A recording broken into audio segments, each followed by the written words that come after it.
At least 32 people have been killed as Iraqi security forces try to regain control of the country's largest oil refinery and the strategic town of Baiji. Officials say many of the dead and wounded were civilians. The Islamist group ISIS had earlier claimed to have captured the refinery. Well, to discuss the deteriorating situation in the country, I'm now joined by British Labour Party MP Jeremy Corbyn. Well, Jeremy, Iraq is in chaos, as we can see, a bit more than 10 years after the U.S. invasion. Are they reconsidering the invasion as a good idea? I think a lot of people in Britain that voted for the invasion, particularly members of Parliament, are now thinking very deeply about the huge mistake that was made in 2003. The growth of the ISIS forces is a direct result of the overthrow of the entire system around Saddam Hussein, and then the promotion of what has actually turned out to be a very sectarian government in Iraq ever since then. And this is an obvious result of this, and also the huge amounts of money that are available for the ISIS forces and indeed for the Iraqi government. So we have what is developing into a very well-funded civil war with awful consequences for the people of Iraq. Well, you know, ISIS seems to be maintaining its grip on the country's oil. And speaking of the consequences, I mean, tell us a bit more. Could you elaborate perhaps more on what sort of repercussions may it have for the country and the country's economy?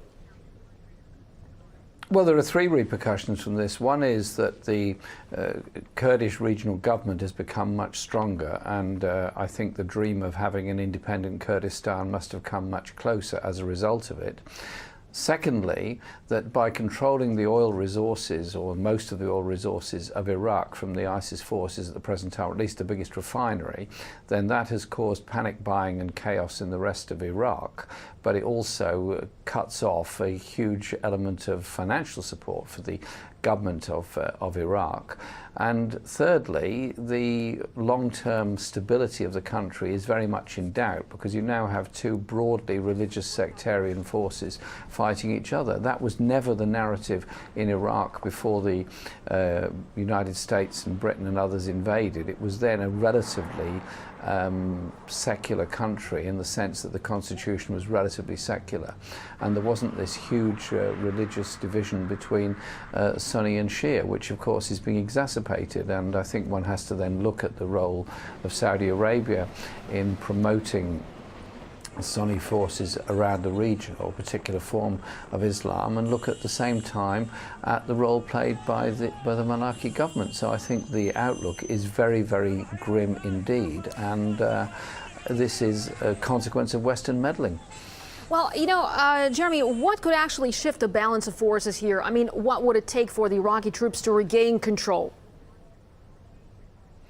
Well, I think it requires a sense of unity amongst people in Iraq that would want to remain part of Iraq, and also an acceptance and understanding of why so many people in some of the cities in the north have apparently been prepared to accept the ISIS forces. Yes, they are brutal. Yes, some of what they've done is quite appalling. Likewise, what the Americans did in Fallujah and other places is appalling. But there has to be seen to be an acceptance of a much wider view of the world than is apparent at the present time by the Maliki government. And whilst the US has not yet sent in large numbers of troops, the danger is that in this sort of perilous civil war that's going on, Western forces will once again be dragged in, and the war will just go on for a long time with awful consequences for the people of Iraq. I think there has to be a political solution. All wars have to end in some kind of political compromise. Why not start with a political compromise now, rather than fueling the war by putting more weapons, more arms and more money into the conflict? All right, Jeremy Corbyn, British Labour Party MP, thank you so much for talking to us here on RT.